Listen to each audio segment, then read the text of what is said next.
Chères téléspectatrices et téléspectateurs, bonsoir et bienvenue à votre émission Politis. Votre émission Politis de ce soir inaugure son nouveau plateau avec deux invités, à savoir M. Adman Bidjel, le porte-parole de l'APP. Bonsoir M. Adman. Bonsoir. Et M. le directeur de Mori Web Info, M. Judneo Deide. Bonsoir. Bonsoir. Et merci d'avoir accepté mon invitation. Tout le plaisir pour nous. Tout d'abord, chers invités, quelle lecture faites-vous de la situation politique du pays? M. Bidjel, en tant que porte-parole de l'APP, parti d'opposition. Je préfère qu'on dise responsable de communication de APP, parce que APP, son porte-parole, c'est son président, M. Massoud Boulkher. Je suis le responsable de communication. Bon, pour répondre à votre question, la situation politique en Mauritanie est morose, pour ne pas dire critique, pour plusieurs raisons. Nous savons que depuis le coup d'État du 8 août 2008, la Mauritanie connaît une crise qui sévit et qui frappe le pays à plusieurs niveaux. Et les incidences sont visibles parce qu'aujourd'hui, on est en face d'une situation un peu particulière caractérisée par une crise politique qui cherche sa solution. Ceci dit, bien sûr, le souhait est qu'un jour, et le plus tôt possible, les Mauritaniens, politiciens essentiellement au pouvoir, arrivent à dépasser cette situation. Très bien. Monsieur Judneo Deide. Moi, je pense qu'il n'y a pas meilleur témoin qu'un acteur politique pour témoigner en fait de la gravité de la situation politique dans laquelle patauge le pays depuis quelques années déjà. Je pense que toutes les solutions de façade qui ont été utilisées n'ont pas eu malheureusement n'ont pas eu l'écho escompté, et puis pire, elles ont enfoncé encore le pays dans une incompréhension au point que en fait nous avons pratiquement aujourd'hui deux pays. Un qui est le pays de la majorité qui évolue à son rythme, et celui de l'opposition, que je crois, je parle sous l'autorité d'Azman, qui aussi a son propre programme pour le pays. Et malheureusement, il n'y a pas de pont jusqu'au jour d'aujourd'hui. Depuis les dernières élections, nous ne sentons pas, en tant qu'observateurs, qu'il y ait des ponts justement pour que cette situation un peu de regard critique les uns vers les autres puisse évoluer vers une solution durable pour le pays. J'espère juste que ce ne soit pas le calme qui précède la tempête. Mais la situation, malheureusement, est là. Nous sommes dans un pays qui est en crise depuis quelques années et on n'arrive pas à en sortir. Oui, mais écoutez, c'est partout ça. Dans chaque pays, il y a pouvoir, majorité et opposition. Pourquoi pas la Mauritanie?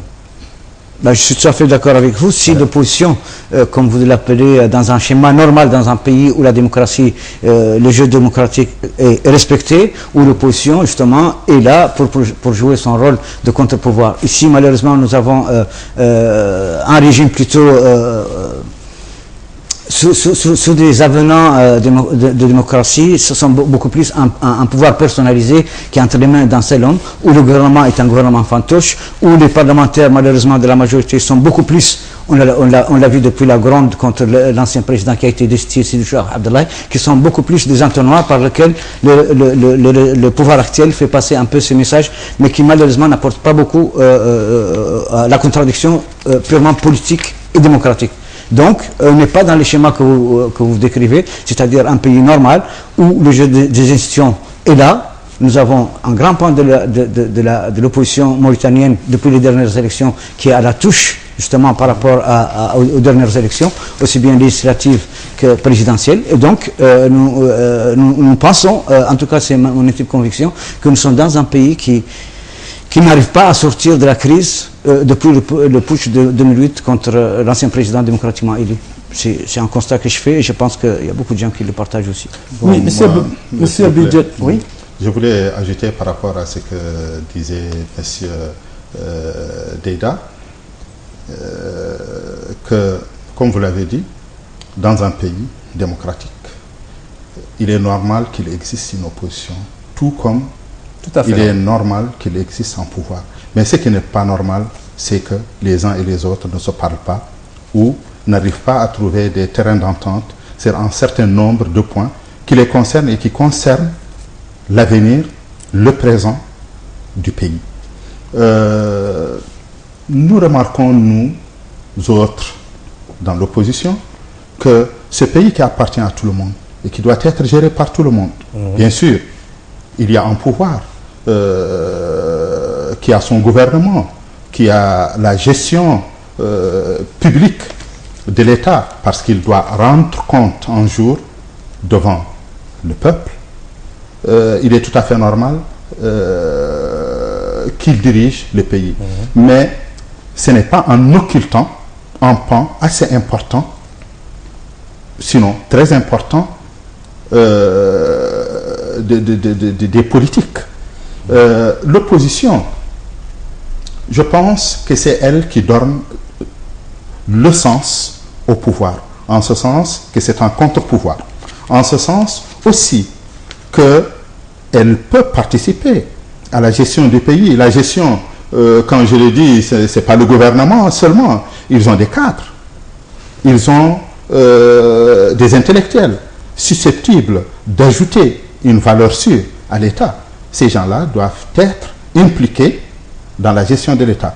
Mais malheureusement, c'est-à-dire ce à quoi on assiste aujourd'hui, c'est une marginalisation totale, pour ne pas dire une exclusion totale, de tous les cadres qui sont dans l'opposition, comme s'ils n'ont rien à faire, comme s'ils n'ont rien à apporter, comme si la Mauritanie ne les concerne pas. Voilà ce qui n'est pas normal.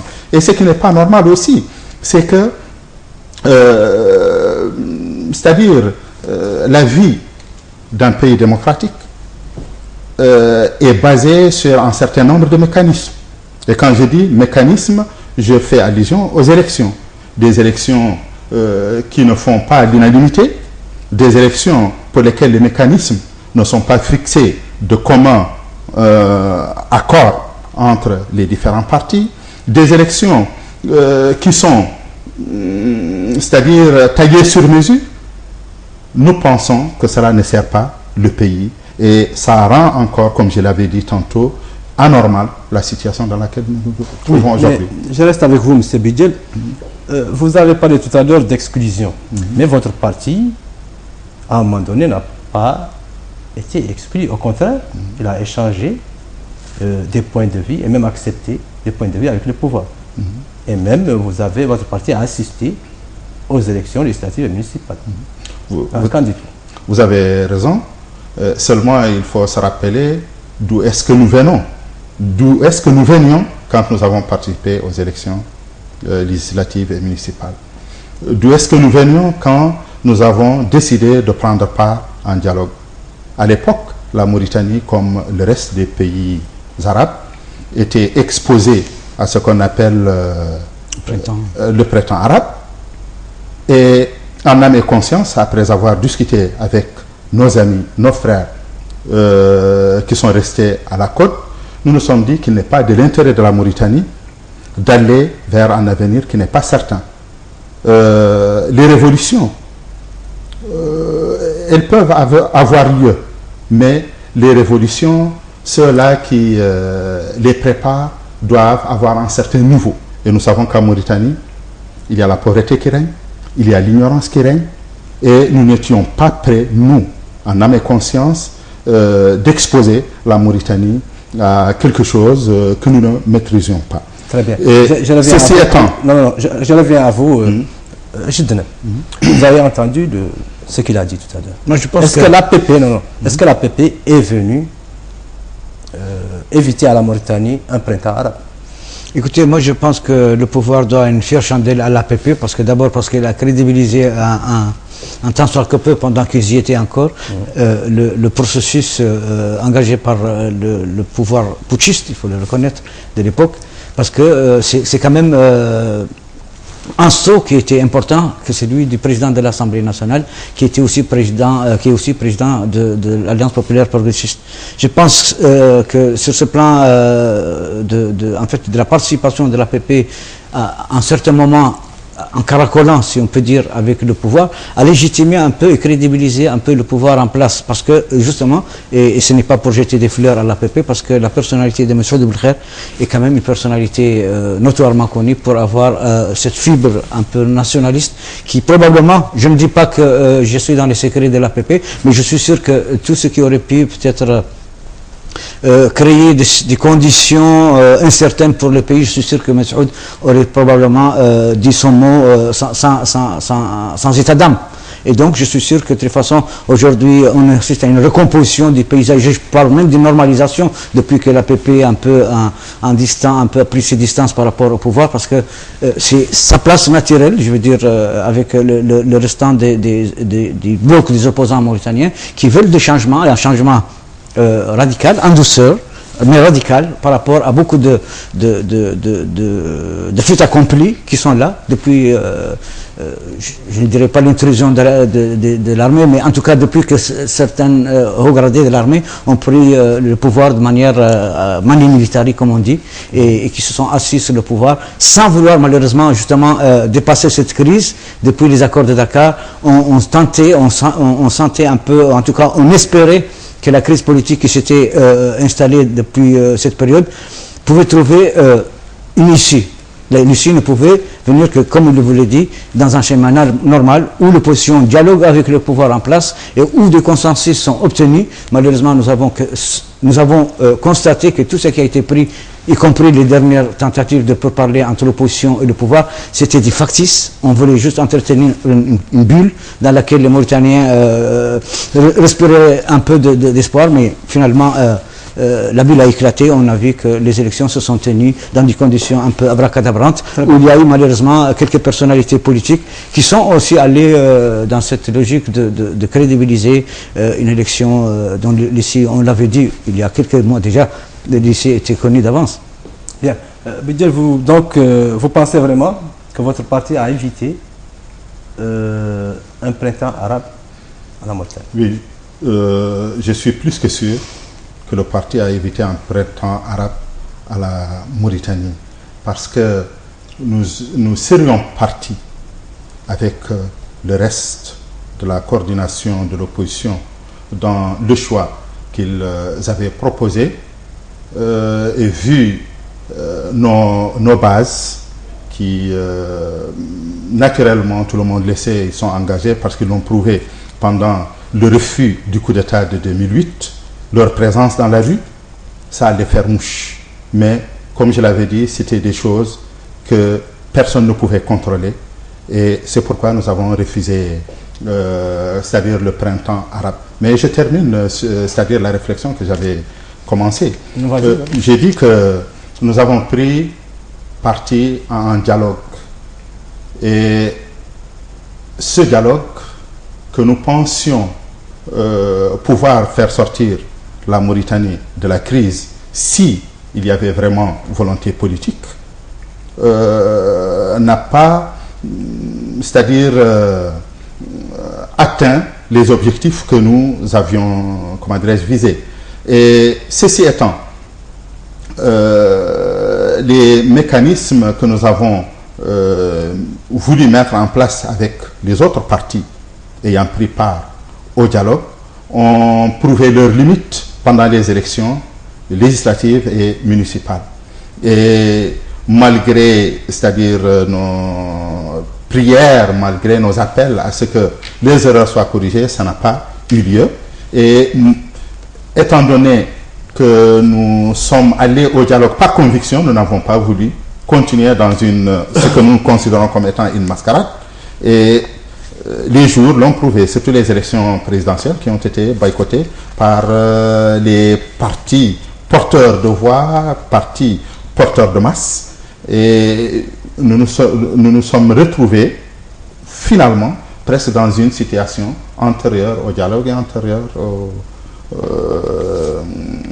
au printemps arabe. Si vous permettez, j'ajouterai juste parce que dans le même sillage, il faut rappeler l'initiative qu'avait prise M. Belkher justement à la veille de l'élection présidentielle, justement pour que tous les Mauritaniens, tous les acteurs politiques se retrouvent, pour que justement il y ait une élection sereine et qu'il y ait des résultats acceptés par tous. Malheureusement, il n'a pas été entendu, et voilà qu'on est toujours à la case départ. Et les dialogues auxquels nous avons appelé à chaque fois à la veille d'une échéance politique, à la veille d'un scrutin, ont été finalement sabordés d'une façon ou d'une autre. Ah bon? Donc, c'est-à-dire que c'est le pouvoir qui ne veut pas qu'il y ait un dialogue, écoutez, un dialogue, dirais-je, qui pourrait sortir la Mauritanie de cette crise? Non, nous n'avons pas cette impression. Je pense que le pouvoir actuellement, en tout cas symbolisé par la gestion personnalisée de en tout cas, tout le pays entre les mains d'un seul homme, donc c'est lui qui décide de ce qui va se faire, de ce qui ne va pas se faire, pour tout le pays déjà, ensuite notamment pour sa majorité. Donc je pense que tout ce à quoi nous avons assisté a été véritablement du paraître, parce que la seule initiative qu'il y a eu depuis, c'était l'initiative avant les élections présidentielles. Et nous avons vu que le délégué, en tout cas le porte-parole du régime, qui était d'ailleurs lui aussi en tête de file de la fronte contre le président démocratiquement élu, l'ancien ministre de la Communication, ont voulu en fait faire croire à l'opinion publique que le pouvoir tendait la perche. En fait, c'était beaucoup plus une tempe un pistolet sous la tempe qu'on avait proposé à l'opposition d'aller à une élection, comme on a toujours dit, dont les garanties de transparence n'étaient pas acquises. Donc je pense que légitimement, ceux qui avaient demandé, et notamment l'APP à l'époque, qui était partie prenante du jeu politique officiel en tout cas, parce que le président Massoud était quand même le président de l'Assemblée nationale, ils avaient demandé, exigé que le minimum de garantie de transparence de cette élection soit acquis, et malheureusement, comme ça n'a pas été fait, tout le monde s'est rétracté, y compris le FNDI, qui avait manifesté quand même sa volonté aussi d'aller dans cette élection s'ils avaient eu un minimum. Oui, mais le problème de l'APP, ce n'était autre que la CENI. La CENI est une... non, mais le problème de l'APP, c'était bien sûr la CENI. C'est tout. Mais non, c'est pas tout. C'était la CENI à laquelle nous avons c'est-à-dire reproché une gestion tripatouilleuse des élections, mais le problème de l'APP, ça a été aussi la participation de l'ensemble de la classe politique mauritanienne. C'est ce qui fait l'ossature de l'initiative de M. Double-Kher, c'est-à-dire le son de notre appel à la veille des élections législatives et même à la veille des élections présidentielles, parce que nous nous sommes dit qu'il ne faut pas aller vite en besogne des élections auxquelles on exclut une frange assez importante. L'opposition, comme nous, classique, c'est une élection à laquelle nous ôtons une certaine légitimité, une certaine valeur, et ça va perdre le consensus national que nous cherchions. Donc, le problème de l'APP, c'était la CENI, c'était aussi la participation des restes des partis de l'opposition. Très bien. Passons à... N'avez-vous pas l'impression que les adversaires, je dirais l'opposition, se regardent toujours en chaîne de faïence maintenant, du retour des vacances? Quel commentaire faites-vous, M. G2? Je pense qu'on est à la veille de la rentrée politique, probablement que le Parlement sera convoqué très prochainement, mais la vie politique continue. Nous remarquons malheureusement que c'est véritablement la morosité totale sur le plan politique, et comme le disait Azman tout à l'heure. D'un côté, nous avons, comme je l'ai dit, un président omnipotent qui s'absente, qui revient, donc tout est mais je dis, où est l'opposition d'abord? Justement, l'opposition elle-même, j'en viens, je veux dire que l'opposition elle-même nous donne l'impression... Oui, mais l'absence du président n'a rien ne doit pas empêcher l'opposition de se réunir, non, de se vous manifester. Dites que les partenaires se regardent en chaîne de faïence. Vous dites que les partenaires politiques se regardent en chaîne de faïence. Donc il y a deux camps. Il y a celui de la majorité, celui de l'opposition. Déjà, au niveau de l'opposition, il y a des critiques à apporter certainement à l'action de l'opposition, parce que nous avons l'impression aussi qu'elle réagit juste au coup par coup. C'est-à-dire, elle est beaucoup plus rivée sur l'agenda du président, beaucoup plus que sur la réalité politique et économique du pays. De l'autre côté, nous avons Donc, vous allez me dire qu'elle est indépendante? qu'elle est dépendante plutôt de la présence du président ou des activités de la majorité. C'est pas ce que je dis, ne me faites pas dire ce que j'ai pas dit. J'ai dit que l'opposition semble avoir malheureusement comme premier programme des réactions, beaucoup plus de réactions que de programmes politiques sur le moyen terme au moins.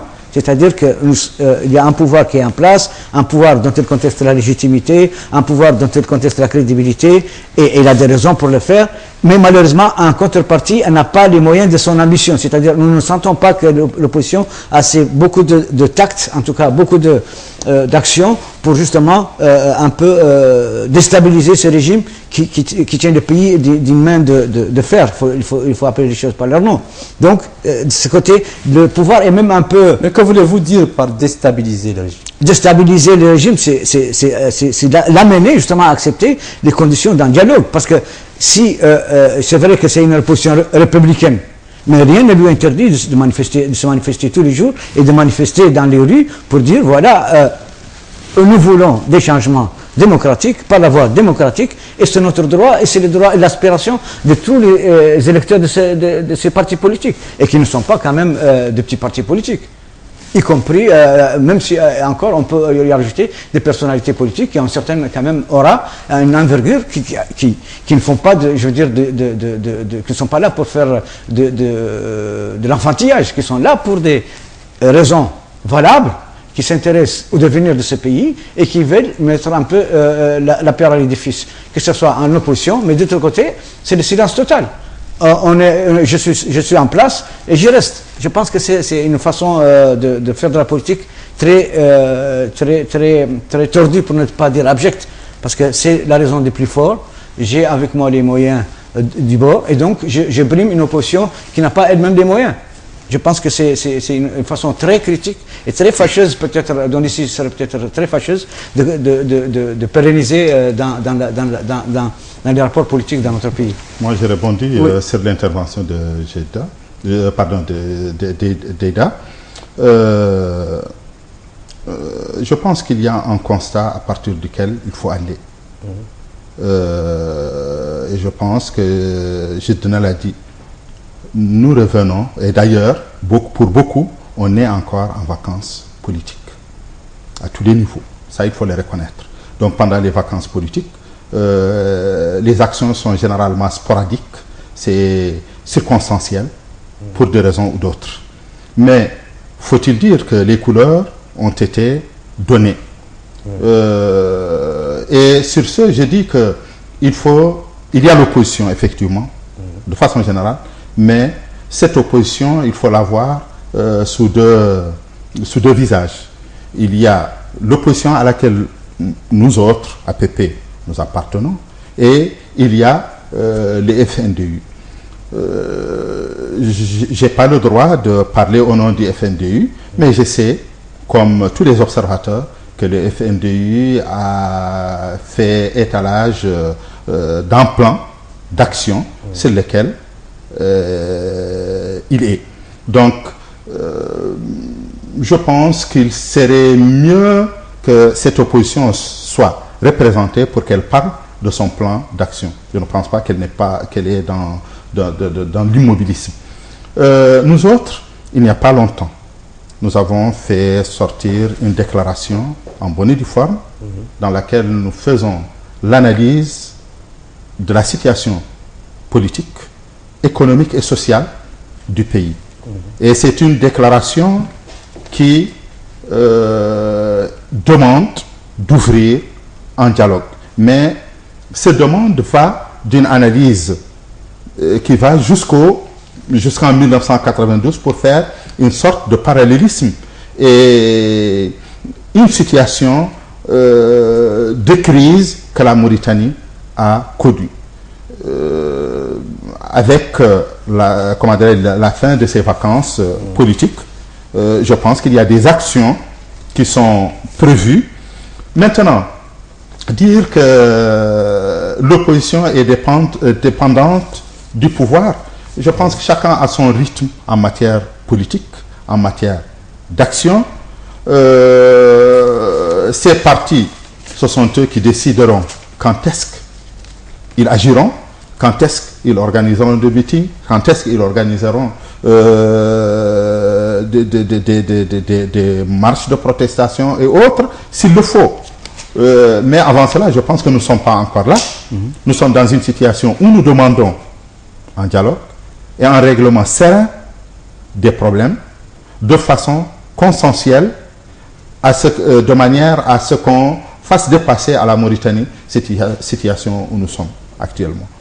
Et quand l'appel ne sera pas entendu, ce jour-là, je pense que la tactique changera et la méthodologie changera. Oui, monsieur Jedner, nous avons FNDU et la CAP. Où est la CAP en tant qu'analyste? Écoutez, la CAP, je pense que... la question, je voulais... la CAP, bon, elle s'est probablement désintégrée à la veille de l'élection présidentielle pour des positions qui n'étaient pas communes, et cela se comprend. Même si il faut savoir raison garder et donner à chacun ce qui lui appartient.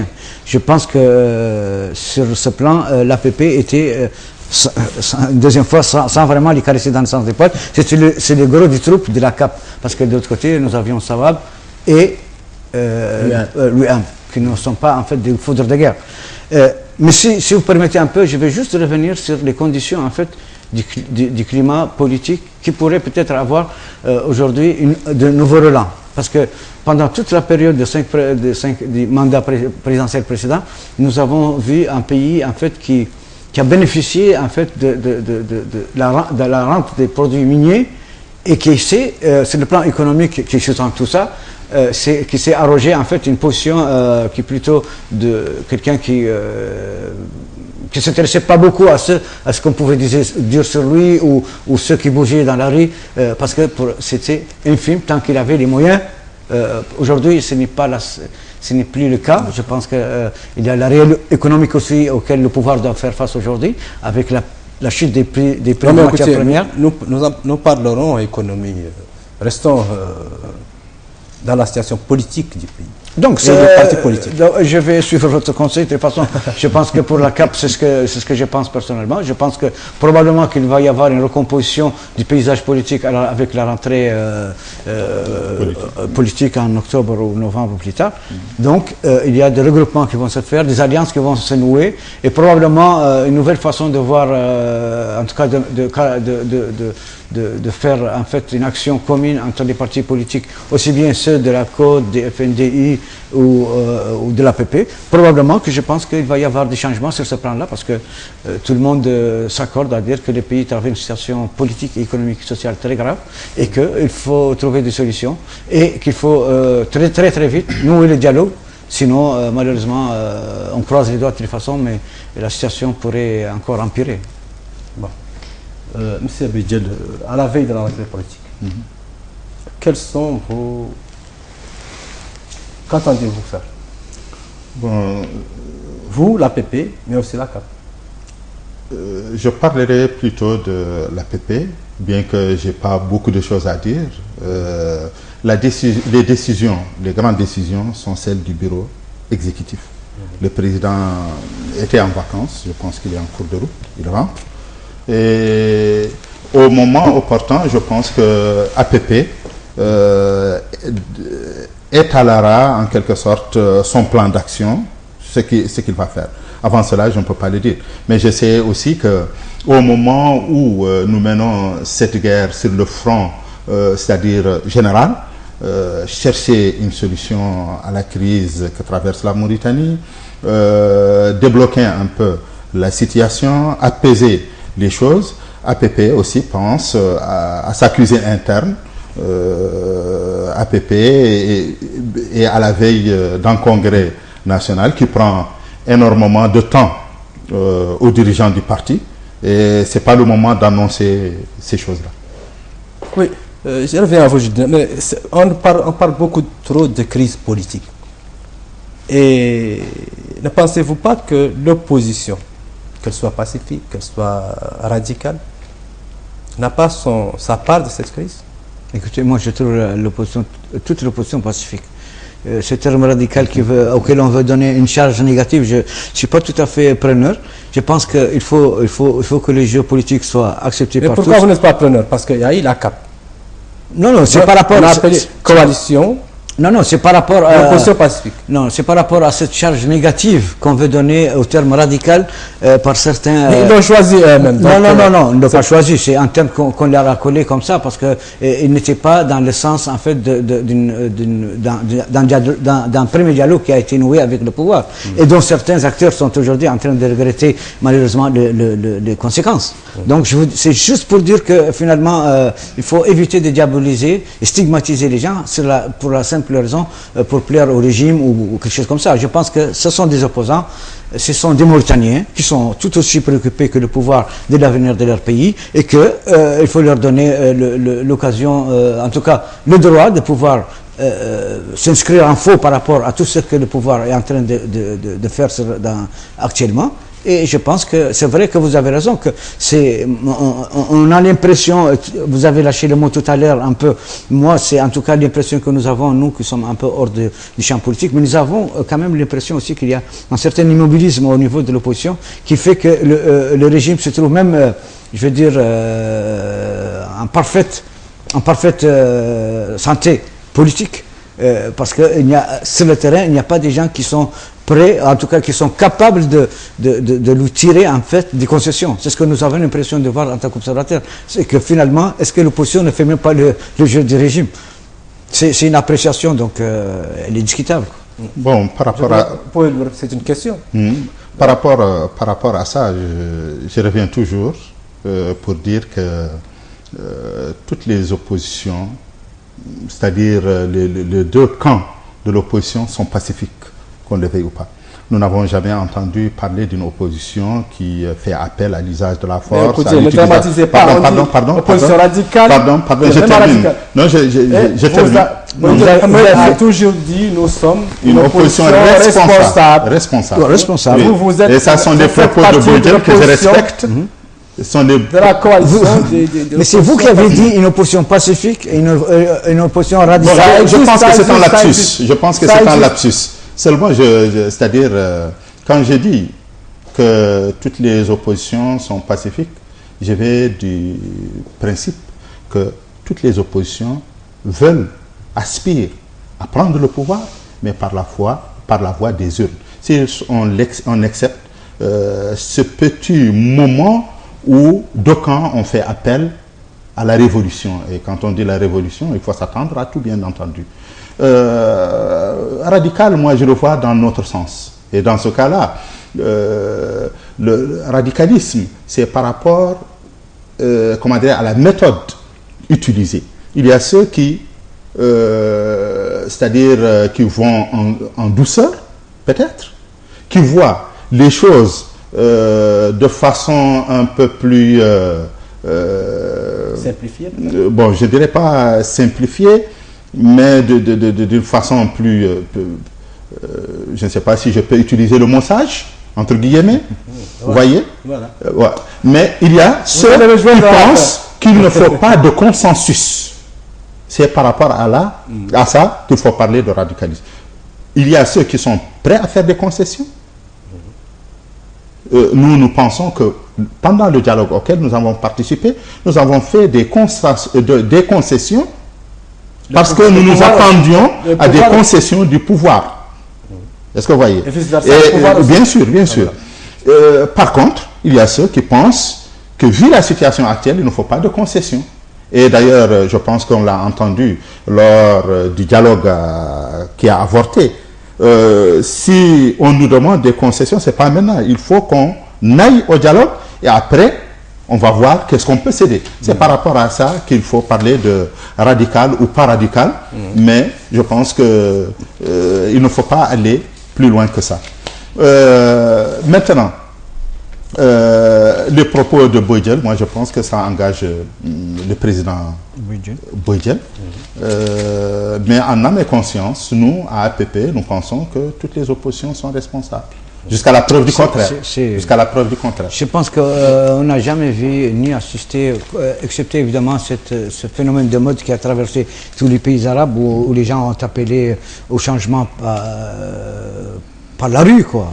Donc, qui n'était pas aussi, comme vous l'avez vu, on a pu le voir à un certain moment avec le sacrilège, en fait, du brûlis du Saint-Coran. Quand c'est un dépassement, c'est l'anarchie. Personne n'appelle à l'anarchie. Mais pour autant, il faudrait aussi que l'opposition qui appelle pacifiquement et de manière constructive et responsable un dialogue, il faut qu'elle trouve écho ailleurs. Parce qu'on ne peut pas continuer indéfiniment à prêcher dans un désert le dialogue, alors que l'autre partie se cantonne dans sa position de force. Il ne veut pas jouer le jeu. Et là, c'est peut-être le moment, l'occasion de le dire, pour prendre aussi pour responsable les pays occidentaux qui sont là, qui regardent toutes les choses se passer et qui, d'habitude, sont très regardants sur la démocratisation dans nos pays, mais dès que leurs affaires sont arrangées en matière de lutte contre le terrorisme, ferment les yeux sur tous les autres dépassements. Alors que tout le terrorisme vient d'abord de la pacification du champ politique. La lutte contre le terrorisme passe d'abord par la pacification du champ politique. Et je pense qu'il est de bonne loi aujourd'hui que les Mauritaniens se retrouvent autour de la même table, que pouvoir, opposition discutent pour que justement on sorte de cette crise qui ne fait que justement diviser le pays en deux pôles et qui s'indexent et s'invectivent à longueur de journée. Très bien. Donc on pense, M. Bidjel, que le président Aziz pourrait annoncer prochainement la dissolution du Parlement et l'organisation d'élections législatives anticipées. Un tel scénario vous paraît-il plausible? Bon, je pense que je suis mal placé pour dire que c'est possible, c'est plausible. Tout ce que je sais, c'est que vous avez lâché un mot, radicalisme. Je pense que si toutefois on ne fait pas face à la réalité, et on prend le taureau par les cornes, en assumant nos responsabilités, tous ensemble, je dis pouvoir et opposition, qu'on sache que la Mauritanie, la crise qu'elle traverse ne peut pas continuer infiniment. Je pense que les choses risquent de basculer. Je pense que les gens vont se radicaliser davantage et ce radicalisme va produire de l'extrémisme que je ne souhaite pas de tout mon cœur. Le pouvoir est appelé d'une façon ou d'une autre à trouver une solution. Si la solution serait de dissoudre le Parlement, de revoir les mécanismes électoraux, de revoir ce qui a été la pierre d'achoppement en certains moments et qui a empêché les gens d'aller vers vers l'avant, c'est-à-dire, et c'est un tout aussi complexe que ça. La CENI, l'implication de l'armée, la neutralité de l'administration, l'utilisation de ce qui est communément appelé aujourd'hui l'argent politique ou l'argent, c'est-à-dire l'achat des consciences. Mais tout ça, c'est un blocage qu'il va falloir dépasser. On ne peut le dépasser qu'en s'assoyant autour de la même table. Bien sûr, il y a d'autres mesures d'accompagnement auxquelles il faut penser. Mais avant tout cela, je pense, il faut manifester la bonne volonté. Parce que jusqu'à présent, malgré notre appel, nous, au sein de la CAP, en dialogue, que nous voudrions imminent, vu l'état de la crise, malgré les prédispositions du FNDI qu'il a manifesté à maintes reprises et surtout ces semaines à travers plusieurs personnalités que vous avez invitées ici sur votre plateau, les choses restent, c'est-à-dire telles qu'elles sont. Et l'appel lâché des bouts de lèvres par le président de l'UPR ne nous semble pas convaincant parce que nous voudrions quelque chose de concret. Donc, bien sûr, on entend parler, mais comme ça, dans les salons, dans les rues, peut-être par voie de presse, qu'on peut penser à dissoudre l'Assemblée nationale.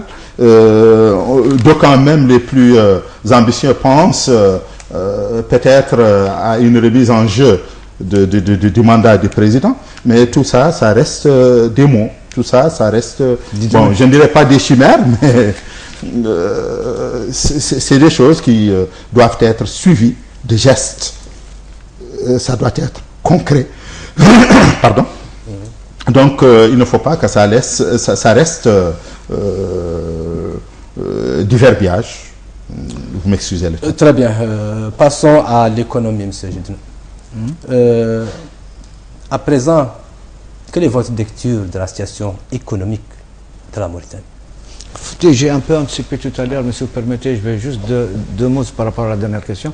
Parce qu'une élection n'est pas une fin en soi. En fait, elle n'est utile que quand elle permet en fait, de décrisper une situation politique. Et je pense que toutes les conditions que vous avez citées sont des conditions sine qua non d'une élection dont le résultat pourrait être accepté par tous. C'est vrai qu'on perçoit quelque part des signes peut-être avant-coureurs de cette dissolution du Parlement, comme notamment on accorde au pouvoir de vouloir un peu ouvrir la brèche vers l'opposition. On a vu tout à l'heure 300 employés de la CENI qui ont été renvoyés. Est-ce que c'est justement se poser la question, est-ce que c'est à cause des charges, est-ce qu'ils n'ont pas les moyens pour les payer, ou est-ce que c'est une tentative de satisfaire plus tard la doléance notamment de l'APP par rapport à la CENI. Nous avons vu le président, le porte-parole lors du dialogue qui a vraiment échoué à la veille de la présidentielle, nommé président du parti au pouvoir, qui a été à un certain moment, je veux dire, traduit comme étant une velléité en fait de renouer le dialogue avec l'opposition et les autres acteurs politiques. Et tout ça, ça reste du domaine du virtuel, de la réflexion. Bon, pour répondre à votre question, je pense que malheureusement aujourd'hui, plus que jamais, l'économie du pays est vraiment délabrée. Délabrée dans ce sens où tout sur quoi le pouvoir avait assez un peu aussi son autarcie par rapport au jeu politique, c'était parce que justement il avait de grandes recettes au niveau des rentes minières, mais aujourd'hui ce n'est plus le cas. Ce n'est plus le cas parce que de toute façon, y compris le fer, l'or, tout est déprécié sur le marché international. Et donc, tout ce dont il a pu jouir pendant ces 5 dernières années, malgré les rapports qui sont très critiques de Doing Business, Transparency International, qui à la limite tous ont pointé la Mauritanie du doigt. Il y a aussi le dernier rapport de la Fondation Mo Ibrahim qui fait sur la gouvernance économique en Afrique, où la Mauritanie est située à la 39e position. C'est quand même des signes qui sont assez clairs. Donc, mais pour répondre à votre question, le pire dans ce pays, c'est que malheureusement nous avons l'impression que tout est géré par une seule personne, que le gouvernement est un gouvernement qui fait du surplace, en tout cas, excepté ceux qui sont téléguidés par la personne qui est omnipotente dans ce pays. Tout le reste ne peuvent pas prendre l'initiative, ne peuvent pas résoudre des problèmes auxquels ils sont confrontés. Et donc, nous avons l'impression que toute l'économie est gérée par une seule personne. Et ça, c'est le plus grave qui puisse nous arriver. Parce que nous avons des successions d'exemples, malheureusement, de chèques cuisants en matière économique. Et le plus lisible, c'est que, par exemple, pour l'aspect, nous avons l'aspect... Oui, mais pour la Banque mondiale, la Mauritanie va bien. Non, mais l'économie. Non, il parle de croissance de 6%. C'était une période, mais là, on est en train de changer parce que les prix du fer pendant ces 5 dernières années, il était en hausse sur le marché international, même l'or. Mais aujourd'hui, tout se déprécie. Non, mais justement, nous, nos recettes, si vous permettez que je m'explique un peu, les recettes qui ont été drainées par ces secteurs miniers sont à l'origine, en fait, de cette opulence relative dont parlait le régime. Mais aujourd'hui, il doit faire face à la réalité économique. C'est-à-dire que ces prix sur le marché international ont dégringolé du jour au lendemain. Mieux, la gestion des affaires publiques montre que malheureusement, ce n'est pas la transparence à laquelle qu'on nous avait promise. Je peux vous citer plusieurs exemples. La SNIM qui est devenue une boîte noire pour acheter des avions à la maille, pour prêter de l'argent à l'aéroport international de Nouakchott. Et si demain la SNIM, après cette belle période où elle a pu produire des recettes par la vente chère du fer avait des problèmes, demain, qu'est-ce qui va en advenir? C'est quand même l'un des poumons de l'économie de ce pays. L'accord de pêche avec l'Union européenne, on est au stade de queue de poisson, parce qu'on veut rajouter 28 millions sur les 70 millions d'euros que les Européens donnent déjà, alors qu'on ne sait même pas ce qui est fait de cet argent. Accepter peut-être acheter un patrouilleur à 10 millions d'euros, auquel il y a une seule personne qui connaît un peu les caractéristiques de ce patrouilleur. Donc il ne faut pas, croire que nous avons pour de bon un ballon d'oxygène qui a été donné par la vente de la rente minière, parce que quand la Mauritanie promet dans une convention signée avec le Sénégal de lui produire de l'énergie, alors qu'on sait que l'ASPEG est en train de se retirer et que probablement la centrale Diab ne commencera pas avec l'énergie du gaz, mais beaucoup plus avec du fuel, on va se rendre compte que vraiment on était entretenu dans des chimères, comme vous le disiez tout à l'heure en politique, mais dans des chimères économiques qui vont en fait dont le prix sera payé par les Mauritaniens. On assiste déjà à, vous avez Atlantic London Gate surimposé, elle a plié bagage. Vous avez Maurice Bank, une banque qui a fermé. C'est-à-dire que tous les ingrédients, tous les ingrédients d'une récession, en tout cas récession économique locale, sont là. Et donc personne ne peut prétendre maintenant que nous avons $1 milliard dans nos comptes, alors que la route, c'est un exemple qui est très d'acuité, la route Rosso-Nouakchott ne peut pas être construite parce que l'État doit produire 20% de contribution et il ne le fait pas encore. Et les rares 50 km qui ont été construits, c'est du sabotage. C'est un ping-pong sur les 50 km de route qui ont été construits. Et il n'y a même pas de contrôle. Donc, toute cette transparence, toute cette réforme pour la transparence a été finalement, c'est juste pour endormir les Mauritaniens. Parce que depuis 5 ans, nous avons assisté à des choses qui sont inouïes, innommables même dans ce pays sur le plan économique. Et je pense que nous ne sommes pas les seuls à le dire. Il y a beaucoup de Mauritaniens qui commencent à se poser des questions sur la gestion équitable et la répartition équitable des richesses de ce pays. Oh là là. Monsieur Bidjel, quelle lecture faites-vous du sombre bilan de M. Judeneur? Moi, je ne suis pas très versé dans l'économie. Cependant, je dirais ce que j'en pense. Si je me contente seulement des rapports que j'ai passés en revue ce matin et que j'ai revu encore avant de venir sur votre plateau, la situation est calamiteuse. Je dis bien calamiteuse, parce que l'ensemble des rapports font une situation sombre, dressent une situation sombre de l'économie de la Mauritanie. Et quand je dis l'économie, c'est-à-dire tous les volets de l'économie, parce que l'économie, il ne faut pas voir seulement la rente. D'ailleurs, comme vous l'avez dit, qui connaît aujourd'hui un véritable coup dû à la baisse de certains prix de minerais, le fer entre autres et l'or. Mais il faut voir les mécanismes de gestion de l'économie, c'est-à-dire la transparence.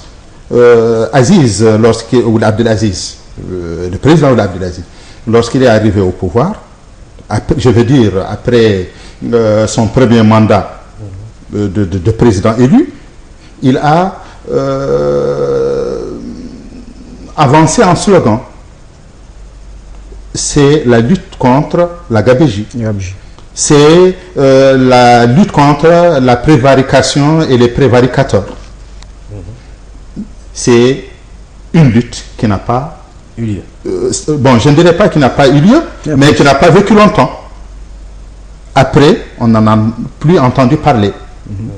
La transparence exige une justice indépendante. Aujourd'hui, les conditions et la justice font qu'il n'y ait pas de garantie à l'investissement étranger. Et beaucoup d'investisseurs aujourd'hui ont peur vraiment d'investir en Mauritanie. Vous avez l'exemple de Boumi qui vient de faire justement d'ester devant le tribunal arbitral. Voilà. En fait, ce qui n'est pas, c'est juste pour corroborer ce que vous dites, c'est que dans un pays démocratique, l'indépendance de la justice est primordiale. D'abord pour le plan des droits, mais aussi pour l'investissement, pour donner des investissements étrangers. Or, la Mauritanie a perdu. Écoutez, je n'ai pas terminé, si vous me le permettez. Mais soyons quand même. Ne soyons pas tout à fait radical mais alarmistes. C'est bien ensemble que ce pays-là. Mais écoutez, s'il vous plaît, il y a certes des améliorations dans le domaine de la justice. Écoutez, ça, je crois que... Vous pouvez jurer qu'elle est indépendante aujourd'hui? Monsieur, moi je termine ma réflexion. C'est-à-dire, ce que je suis en train de dire, ce ne sont pas les propos d'un opposant, ce ne sont pas les propos d'un parti. Moi j'ai dit, ça c'est les rapports d'institutions plus ou moins indépendantes qui sont étrangères. Vous voyez, c'est les instituts, c'est les observatoires. Donc, ce n'est pas moi qui parle, je pense que ce n'est pas l'éminent journaliste qui parle. Ces états faits ne sont pas confortables pour la Mauritanie et qui montrent, qu'on le veuille ou pas, qu'au niveau économique, il y a quelque chose qui cloche. Ça, c'est un. Le fait qu'on ne mette plus au devant l'argument de lutte contre la prévarication, ça ne veut pas dire que la prévarication a fini en Mauritanie. Il y a des hommes qui dorment en prison aujourd'hui et dont les parents manifestent parce qu'ils sont arrêtés, ils ne sont pas jugés, ils n'ont pas remboursé. Un grand point d'interrogation. Pourquoi cette situation? Il y a l'opacité dans la gestion publique, et ça je l'ai dit, et j'assume, et je mesure mes mots et j'assume ce que je dis. L'aéroport international, qui a fait réagir même des députés de la majorité, des députés à cause de ça. Ça, il faut le dire. Les Mauritaniens sont députés parce que d'abord le fait qu'ils soient attribués à l'homme, ça a suscité beaucoup de doutes. À chaque fois, on fixe une somme, soi-disant qu'elle est suffisante pour la réalisation, et après, on fait une relance dans des conditions, Dieu sait, qui ne sont pas du tout transparentes. Ça, c'est un signe de fébrilité qu'il faut, reconnaître. Autre signe aussi assez important, nous avons profité d'une certaine rente due à la hausse du prix du fer, à la hausse du prix de l'or. Ça, c'est une réalité, c'est un fait que personne ne peut remettre en cause. Mais est-ce qu'il a eu une incidence sur le coût de la vie? Est-ce que le Mauritanien pauvre, parce qu'on a aussi arboré un autre slogan, le président des pauvres, est-ce que ces pauvres ont profité de cet argent? Nous n'avons pas assisté à des augmentations de salaires conséquentes, les prix flambent, et le dernier dossier, c'est celui du carburant, qui pose énormément de problèmes, et les gens manifestent à l'intérieur du pays. Ça, c'est en relation avec... C'est pas un problème de carburant, mais c'est un problème de... Du prix, j'ai dit bien du prix. Parce que depuis l'accession de Ould Abdelaziz au pouvoir, nous ne pouvons pas compter combien de fois les prix ont augmenté. Et à chaque fois, il n'y a pas d'explication, raisonnable. Les bouteilles de gaz, la dernière fois, la grande bouteille qui était à 2700 s'est retrouvée à 3000 ouguiya. On n'a pas pu expliquer. Et d'ailleurs, de 2700 à 300, c'est-à-dire à 3000 ouguiya, 300 d'augmentation. Donc, je pense qu'il y a des choses au plan économique qu'il faut discuter. Et j'aurais aimé que les économistes, que les spécialistes, les experts en parlent. Moi, je vous promets que je ferai une table ronde avec des économistes, Inch'Allah. puis nous parlerons sincèrement de ce qui se passe. Je dirais certainement cela présent. Merci. L'ensemble, là, il y a être... ce n'est pas, écoutez, justement, il faut éviter de tomber dans la facilité. Ce qu'on rapporte ici, ce n'est pas nos dires. Ce sont des rapports qui sont communément acceptés à l'échelle internationale. Ce n'est pas parce que il y a tel ou tel à qui ça ne plaît pas qu'on devrait le taire. Malheureusement, ce sont les rapports, ce sont des gens peut-être plus à même que vous et moi, et même que les économistes qui sont sur place, pour donner un avis économique valable. Ceci dit, il y a des sites qui ne trompent pas. Quand vous voyez des centaines de gens qui marchent de droite sur Nouakchott, des retraités d'une société privée, dont je ne citerai pas le nom, mais qui est relativement connue ici, dont certains ont dépassé la limite d'âge. Pour eux, ils doivent aller à la retraite. Alors que les mêmes gens qui gèrent cette boîte et qui sont dans des bureaux climatisés, ils perçoivent des salaires hautement importants et ils sont déjà à la retraite aussi. Donc ils n'ont pas quitté l'activité. Donc c'est ça, c'est le manque d'équité, de redistribution des richesses de ce pays qui fait des frustrations. Et ça, depuis toujours, malheureusement, c'est le cas. Aujourd'hui, ça s'aggrave encore. Pourquoi? Parce que nous avons l'impression qu'il y a deux Mauritanies. Une Mauritanie où une poignée de personnes vit à l'aise, ou une autre Mauritanie, la plus grande, la majorité, celle qui est silencieuse, qui subit la situation. Et quand on dit justement que les rapports internationaux en parlent, on vous dit non, c'est parce que vous voulez dépeindre une situation en noir. Non, mais c'est une réalité, il faut la vivre avec. Il vous disait tantôt que depuis l'accession du président Aziz au pouvoir, c'est vrai qu'il y a plus d'une dizaine d'augmentations du prix du carburant. Ouais. Parfois, on pourrait accepter que 2, même 6 soient valables sur le plan économique. Mais on ne peut pas admettre que toutes ces augmentations n'ont qu'une seule finalité, c'est-à-dire payer les redistributions des distributeurs de gasoil, et ça saute aux yeux. Maintenant, il faut que les Mauritaniens sachent que la Mauritanie, on est en train d'inviter pour les Mauritaniens des milliers de prospecteurs miniers. C'est une bonne chose que de faire l'inventaire des richesses minières. Mais en même temps, il faut leur donner les garanties d'assurance que leurs investissements seront protégés. Ce n'est pas le cas avec Boumi. Oui, écoutez, on va dépasser désolé de vous déplaire, monsieur la situation. Parce que j'aurais besoin d'économistes à mes côtés, parce que vraiment, votre bilan fait craindre. Que je partage. Ah ouais. Que je ne partage pas. Voilà. Que je partage. Donc, depuis un certain temps, nous assistons à l'émergence de mouvements divers réclamant qui des droits pour une frange de population, mouvement Hor, IRA, Flamme, etc., INSAV, le mouvement des Malmin, etc., qui davantage de postes de responsabilité au sein de l'appareil d'État. Le cas du collectif pour la défense des droits de l'homme, des Wolof, du professeur Fassa Yerim la dernière fois, et du collectif de la défense des droits de Sonenke. Ce phénomène vous paraît-il normal, tolérable ou plutôt dangereux pour un pays comme le nôtre? Écoutez, moi je pense qu'il ne faut pas faire de la confusion. Il y a des mouvements qui sont légitimes. La lutte contre l'esclavage, la lutte contre les inégalités sociales, ça c'est des choses qui sont porteurs. Maintenant, par rapport au particularisme, je pense personnellement, c'est une opinion personnelle, qu'on a créé les conditions justement pour l'émergence de ces particularismes. Si les Wolofs, les tout couleurs, les morts, les Haratines, les morts c'est déjà les Haratines avec, c'est-à-dire c'est tout le monde, c'est cette ethnicisation qui implose la Mauritanie qui est très maléfique. Je peux concevoir et je peux accepter, je veux dire, d'entendre une voix discordante à la mienne.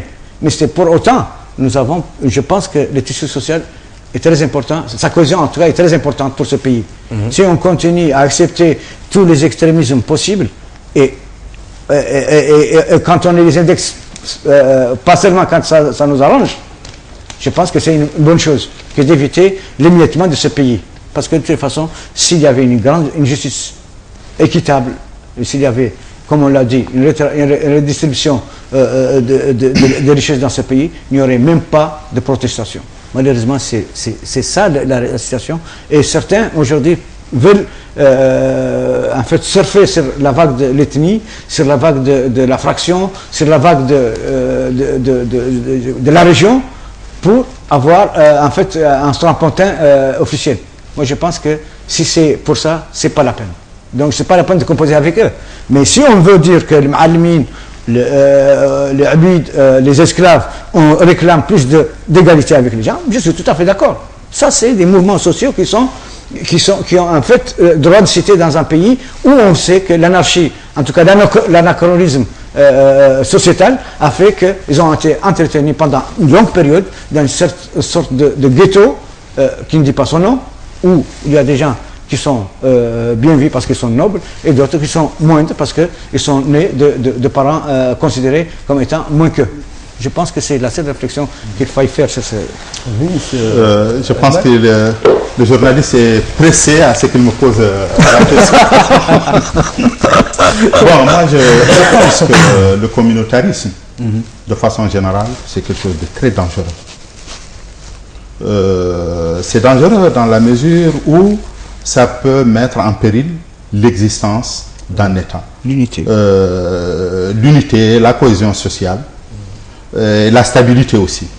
Il y a des pays tout près de nous, tout proches, qui traversent une situation difficile à cause du communautarisme. Parce qu'il y a des tares, il y a des problèmes qui sont restés pendant très longtemps non réglés, non résolus. Mais je pense que la question qu'il faut se poser, qui en est responsable? Qui en est responsable? En Mauritanie, il y a une sorte d'amalgame par rapport au problème dit communautariste. Chacun veut se décharger en disant non, ça c'est la responsabilité de l'histoire. Ce sont nos aïeux. Nous n'en sommes pas responsables. L'État mauritanien n'en est pas responsable. C'est ça l'erreur. C'est ça l'erreur. Moi, je sais que par la force des choses, l'esclavage, par exemple, a été imposé à une partie de Mauritaniens, majoritairement de la communauté Hrabi, mais aussi il y a de l'esclavage chez les Soniques, chez les Poulards, et il y en avait chez les Wolofs, même si aujourd'hui ça a disparu, parce que j'ai eu à faire des recherches là-dessus.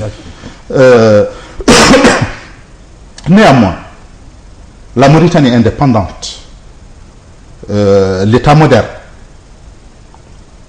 malheureusement n'a pas pris les choses en main pour les combattre. Et je me rappelle avoir lu dans un passage de Mukhtar Oudada qui dit que parce que les esclaves ne se sont pas mobilisés. Je pense, malgré tout le respect que j'ai pour l'homme, c'est pas correct. Des tares, des préjudices, des torts doivent être combattus, que ceux qui les subissent réagissent ou pas. Parce que c'est injuste dans un état de droit. Il y a deux systèmes qui ont participé à entretenir, c'est-à-dire l'esclavage et l'exclusion. Un système traditionnel qui a instrumentalisé, je l'ai dit haut et fort, la religion, parce que la religion ne l'autorise pas, parce que la religion musulmane est venue pour libérer, elle n'est pas venue pour asservir. Et ça, c'est une sorte d'amalgame. Ils ont instrumentalisé la religion pour maintenir l'action. Mais aussi, il y a l'État moderne. Et l'État participe en niant l'existence de l'esclavage, en niant l'existence du racisme. Le racisme existe aussi, parce que il y a des noirs racistes, il y a des blancs racistes. Et c'est des mots qu'il faut nommer, parce que sans les nommer, on ne peut pas les combattre. On ne peut pas, sans diagnostiquer, comment dirais-je, un mal, dire qu'on va lui administrer, comment dirais-je, en soins. Par exemple, le dernier colloque qui a été organisé par le ministère de l'orientation islamique. Des affaires islamiques et de l'enseignement originel. L'enseignement originel. J'ai fait partie des Khatis qui ont toujours prié de tout leur cœur à ce que les imams, les érudits participent à lever le voile sur cette question, à disculper l'islam, parce que l'islam n'est pas responsable, comment dirais-je, de l'esclavage. Il y a eu toujours un silence. Et quand bien même on a organisé le colloque, on a joué sur les séquelles. Oui, les séquelles, il y en a. Comme le disent beaucoup, les séquelles, il y en a plus. C'est plus visible, ça saute à l'œil, on les voit dans la rue, on les voit quand on présente quand on regarde le Conseil des ministres, quand on regarde l'administration mauritanienne, les séquelles sont là. Quand on regarde l'emploi, les séquelles sont là, ça c'est vrai. Mais l'esclavage aussi existe. Parce que si on vous dit que entre les mains de la justice mauritanienne, il y a 26 dossiers acceptés par la justice et qui doivent être traités, sans compter les dossiers qui ont été rejetés pour des raisons ou d'autres, parce que la justice n'est pas du tout indépendante, et ça c'est mon point de vue personnel, ça veut dire que nous participons à entretenir le communautarisme. Je pense que ce dont on a besoin pour tourner la page, pour finir avec le communautarisme, c'est d'accepter, comme je l'avais dit tantôt, en politique il faut s'asseoir autour de la même table, mais aussi ces questions doivent être débattues autour de la même table, avec sérieux, avec courage et en dépassionnant, comment dirais-je, le problème. Si on le fait, on montre c'est-à-dire la volonté et qu'on accepte de traiter le problème pour clore totalement, donner à chacun ses droits. Ces droits ne sont pas qu'économiques, il y a des droits économiques, il y a des droits politiques. Parce que moi qui suis Haratin et qui fait partie des gens qui disent que la plus grande composante ou communauté mauritanienne aujourd'hui, c'est les Haratin au niveau démographique. C'est-à-dire leur présence dans l'administration ne le reflète pas, leur présence dans les postes d'administration ne le reflète pas. Donc, c'est-à-dire les torts sont divers, sont politiques, sont économiques, sont culturels aussi. Parce que moi, dans la Constitution, on ne peut pas mentionner qu'il y a le droit de différence et qu'on n'accepte pas à ce que je dise que je suis Haqqani. Il faut que je dise que je suis Birani, par exemple. Un mot que je trouve très raciste. Si le Birani, il se définit par rapport à sa couleur, moi je me définis par rapport à ma couleur. Toujours est-il qu'il y a des éléments en commun. La langue, il y a tout, et peut-être l'arabité qui a discuté un jour, que nous partageons, mais il y a des choses que nous ne partageons pas. Chacun a sa spécificité. Donc, l'aspect culturel doit être revu. Et il faut reconnaître les spécificités de chacun. Les négro-africains, ils ont leurs problèmes. Ça, il faut le reconnaître. S'il n'y avait pas de problème, il n'y aurait pas eu le problème de 1966. Il n'y aurait pas eu le problème, c'est-à-dire le coup d'État, le manifeste des négros opprimés, malheureusement les années de braise de 89 à 90 en Mauritanie. C'est parce qu'il y a un problème. Il faut avoir le courage d'en parler et de le régler définitivement. C'est pas avec des subterfuges. C'est pas avec des faux fuyants, parce que ça c'est garder le feu sous, comment dirais-je, sur la cape. Oui, et ça va brûler toujours. Pas votre cape, hein. Donc, je pense que ces problèmes-là doivent être assumés par le pouvoir. Je dis bien par le pouvoir. Il ne faut pas laisser ces problèmes communautaristes ou de communautarisme, par exemple, à moi ou à X ou à Y. Non, ça c'est un problème d'État qu'il faut assumer, régler, trouver les solutions. Mais trouver les solutions en associant tout le monde. Mais ce n'est pas ennuyant. Ce n'est pas ennuyant. Il y a des mots qui sont victimes d'injustice. Les admis sont dépréciés, ils sont minimisés dans la société. Ça, c'est une réalité, qu'on le veuille ou pas. Donc, s'ils réclament leurs droits, il faut le reconnaître. Ce qu'il faut refuser maintenant, c'est l'extrémisme. Ce qu'il faut refuser maintenant, c'est la manipulation, c'est-à-dire des revendications qui cachent autre chose. Est-ce que vous voyez? Donc, l'exploitation. C'est l'exploitation, l'instrumentalisation. Ouais. C'est des choses que nous devons bannir, mais je pense que jusqu'à présent, ce n'est pas la solution qui est choisie par le pouvoir, malheureusement. Quelle solution proposez-vous pour éradiquer l'esclavage ou les séquelles de l'esclavage? Après, bien sûr, le colloque, très important d'ailleurs, du ministère des Affaires islamiques et de l'enseignement régional. Écoutez, moi je pense que, comme l'a si bien dit Othman, la religion islamique, musulmane, est venue pour gommer les différences. Il est venu pour asseoir une justice sociale. Malheureusement, depuis les 6 khalifes qui ont suivi, il y a eu en politique, il y a eu comme imbrication du politique et du social qui ont fait que malheureusement, parfois, moi je ne suis pas un exégète musulman, mais je sais que de toute façon, compte tenu de ce qu'on voit dans nos sociétés, il y a eu quand même de la manipulation de la religion pour entretenir des privilèges, c'est certain. Dieu merci, je ne viens pas d'une zone qui est connue pour l'esclavagisme, mais je sais que malheureusement, ce sont des tas qui ont existé et qu'il va falloir faire juste la réparation. Je veux dire que les gens sont nés en islam libre et égaux et tels ils doivent être dans la vie de tous les jours. Maintenant, dans la vie de la cité. Dans la vie de la cité. Seulement, maintenant, comme le disait Ahmed Salih, il y a un problème aussi, il y a un problème d'ignorance. Les enfants, les descendants d'esclaves n'ont pas eu les mêmes chances du temps, en tout cas pour les premières générations de l'indépendance, d'aller dans les mêmes écoles. Donc ils ont moins de chances aussi d'être plus visibles dans l'administration, comme vous dites.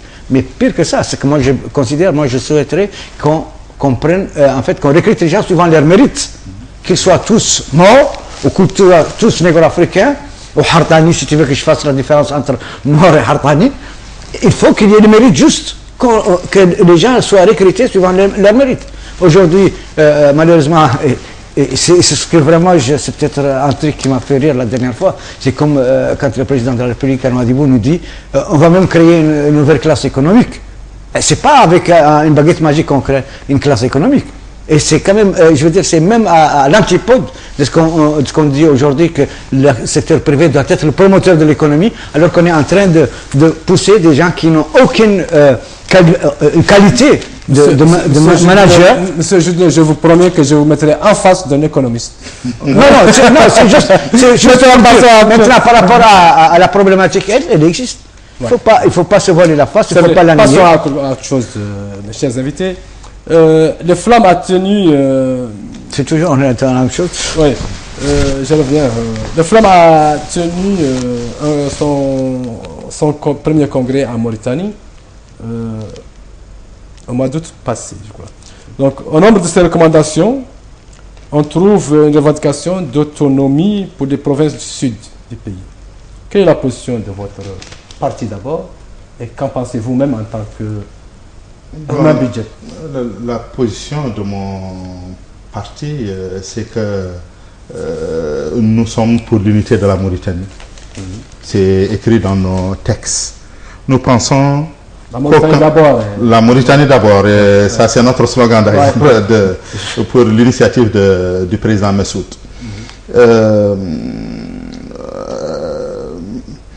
La Mauritanie est si petite pour être divisée. Et chacun a besoin de l'autre. C'est vrai que les préjudices sont là, les torts sont là, il y a tellement d'injustices. Mais nous devons nous battre pour les surpasser. Nous devons nous battre pour la mise sur pied d'un état de droit réel, de citoyenneté pour tout le monde, dans l'équité. Parce que sans l'équité, il n'y a pas de citoyenneté, je pense. Cependant, mon point de vue est que quand un mouvement, quand une personne dit quelque chose, il faut le comprendre d'abord. Moi, j'ai une lecture qui est tout à fait différente de celle qu'on a médiatisée, en quelque sorte. Je pense que l'autonomie dont on parle, c'est une... moi, je le définirais comme étant des pôles, c'est-à-dire... des pôles de développement. Oui, des pôles de développement où il y a, je ne dirais pas, peut-être une assemblée nationale locale. Une régionalisation, quoi. Voilà. Donc, je pense qu'il y avait déjà le président de l'ancien président du Front populaire, Chbi qui parlait déjà de ça. Il avait proposé. Bon, je pense que j'espère que d'abord ne pas vous couper. Par rapport à vos... Je termine. Donc, c'est dans ce sens-là que j'ai compris les choses. Le mobile aussi, parce que moi je suis un homme de la vallée. Le mobile est qu'il y a des régions qui ont été, qui se sont développées plus et mieux que d'autres. Il y a des régions où on a investi plus, il y a d'autres où on a investi moins. Donc, si cela continue ainsi, ce sera au préjudice d'aucun. Donc, c'est dans ce cadre-là que je le situe. Si maintenant, autonomie veut dire une préparation de la séparation, je pense que le premier opposé à cela, ce serait moi. Mais ma compréhension des choses, mon appréhension des choses, c'est que ce n'est pas comme ça, on a mal compris. Et je pense qu'il a répété aussi, Thiam, il a répété les sorties pour expliquer ce que c'est. L'idée, je pense l'idée n'est pas la sienne. L'idée a été développée en un certain temps par Feu Murtudo Diop, par Seydou Khan, par tous les flamistes de premier rang. Vous voyez, rahimahumullah. Voilà. Bon, écoutez, moi d'abord, je crois qu'il faut se féliciter du fait que les flammes aient décidé de regagner leur pays et de mener le combat de l'intérieur, politique et pacifique. Parce que la première décision que je pense qu'il faut s'allier, c'est que les flammes ont complètement pris de recul par rapport à la vocation de la lutte armée contre leur propre pays. Je pense que déjà, il faut les rendre, en tout cas, une référence pour cette perception nouvelle, en fait, des rapports politiques dans les pays. Je pense aussi que la Constitution, et d'ailleurs le nouveau parti n'a pas été reconnu jusqu'à présent par le ministère de l'Intérieur, pour des raisons que je ne m'explique pas, parce que de toute façon le discours aussi me paraît un peu en déphasage par rapport même à la Constitution elle-même qui préconise que la Mauritanie essaie les indivises. Mais tout comme vous, j'ai compris l'initiative, le discours des flammes, en fait, dans cette perspective, c'est-à-dire étant moi-même très lié à certains amis des flammes, je ne pense pas que, en fait, c'est la séparation de couleurs ou en fait ethnique qui est là recherchée. Mais d'autant plus il n'y a pas une région homogène en Mauritanie. Justement, parce que si on parlait de la vallée c'est pas seulement ceux auxquels on pense aujourd'hui en pensant aux flammes, notamment aux tout couleurs. Mais il faut comprendre que justement par rapport à un combat politique, il faut le reconnaître, il y a eu beaucoup d'injustices et des exactions au nom de la République. Fort heureusement, l'État s'est excusé auprès de cette communauté qui a été malheureusement, comme certaines d'autres, à un degré moindre, qui a été malmenée par l'État lui-même, par le pouvoir public de l'époque. Ce sont des gens qui se sont sentis... Il n'y a pas pire que de se poser la question de sa propre identité dans son propre pays. Ça, c'est quand même malheureusement un phénomène qui n'arrive que heureusement d'ailleurs, que rarement. Mais à leur place, je pense que nous avons connu aussi dans le Nord cette situation à un certain moment, parce que quand vous êtes limitrophe d'un conflit, dans une région de conflit, très facilement, il y a l'amalgame qu'on entretient pour faire en fait des victimes innocentes par rapport à des conflits de règlement de compte. Et je pense qu'il faut comprendre les flammes dans ce sens, c'est que ça a été une communauté qui a été visée. Il y a eu peut-être le manifeste des négroïdes africains opprimés, mais c'était un mouvement politique. Et malheureusement, le retour de la manifeste a été si dense qu'il a englobé des gens même qui n'étaient même pas concernés par cette histoire. Et il y a eu, malheureusement, des Mauritaniens, c'est ce qui est inacceptable, que des Mauritaniens aient été pendus en 28 novembre, justement parce que certains d'entre eux, il y a eu la délation, il y a eu le règlement de compte, il y a eu, il faut se le dire, l'extravagance du nationalisme arabe qui prévalait aussi à l'époque et qui a fait des victimes, parfois innocentes. On salue leur mémoire. Pour autant, personnellement, je pense que la Mauritanie, tous les Mauritaniens peuvent se retrouver sur la même terre. Ils sont musulmans.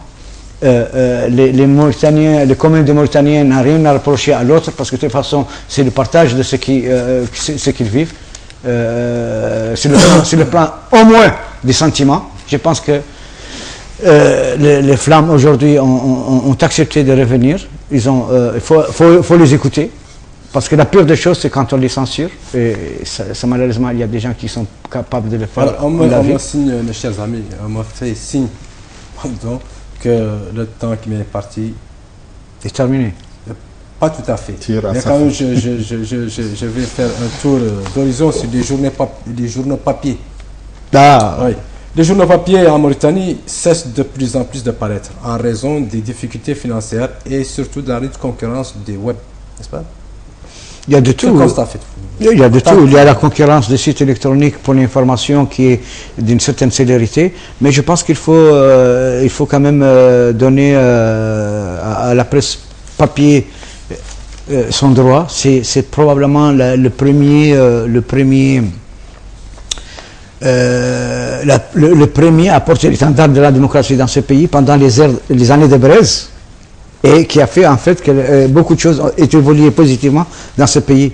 Aujourd'hui, c'est le constat, malheureusement, il y a des décisions qu'on juge peut-être que c'est le pouvoir qui est derrière, parce que la presse papier en général n'est pas de la résonance du pouvoir, et donc l'interdiction faite aux administrations d'accepter des abonnements ou de la publicité, et l'absence d'une régie justement publicitaire pour être à équidistance entre tous les médias, presse papier, fait qu'aujourd'hui la situation, au jour d'aujourd'hui, il y a à peu près 3 hebdomadaires, 2 quotidiens ou 3 quotidiens qui paraissent régulièrement, et sur une pléthore que vous connaissez. Donc c'est malheureusement une presse qui agonise s'il n'y a pas, si des décisions. Et j'ai dit ici sur ce plateau que l'État a consenti 200 millions pour aider la presse justement, mais ça a été un soutien uniforme à tous les médias, y compris parfois l'audiovisuel, ce qui fait que malheureusement les charges de la presse papier, qui sont beaucoup plus importantes qu'un site électronique, n'ont pas été prises en considération, et que pire que ça, l'État a bien pris en charge certains journaux internationaux auxquels il a payé des centaines de millions de guillas pour un peu arrondir l'image des dirigeants. Et cet argent aurait pu quand même servir à sauver la presse papier mauritanienne, et largement. Voilà. Monsieur, je pense que... Oui. Un tout petit dernier mot. Bon, moi je pense que la situation que traverse aujourd'hui la presse papier est dramatique, et ça ne doit laisser personne indifférent. C'est les pionniers. Quand il a fallu militer pour la liberté d'expression, ils étaient les premiers. Absolument. Ils ont instauré une certaine tradition. Ils ont participé à faire connaître des gens, des problèmes inconnus. Ils ont été du côté de la défense des brimés. Moi, personnellement, j'ai vécu l'expérience, et ici, sur votre plateau, je ne peux que saluer le journaliste en face de moi. En 1994, quand j'ai connu ma première arrestation, et il était le seul journaliste à Nouadhibou, parmi tant d'autres journalistes qui n'ont pas osé écrire, à réagir. Donc, à l'époque, je n'étais pas là-bas. Voilà, mais le fait de laisser la presse agonir, voire mourir, c'est très dangereux. Je pense que si la télévision est beaucoup puissante, très importante, si les sites sont moins faciles et beaucoup plus porteurs, la presse, il faut la voir dans sa dimension éducative, dans sa dimension formative, dans sa dimension informative. Donc je pense qu'il faut arrêter des critères dans le soutien, de manière à épauler cette presse qui est balbutiante et malheureusement qui est en train de mourir avant une mort précipitée, malheureusement. Non, nous ne le laisserons pas faire, car nous soutenons la presse écrite. Chers amis, mes chers invités, mes chers téléspectateurs, c'est la fin de cette émission de Politis. Je remercie vivement mes 2 invités, Adman Bidjad. Merci. Merci. Et merci à la partie technique, Shennan et Rabah. Je vous donnerai rendez-vous la semaine prochaine, et au revoir.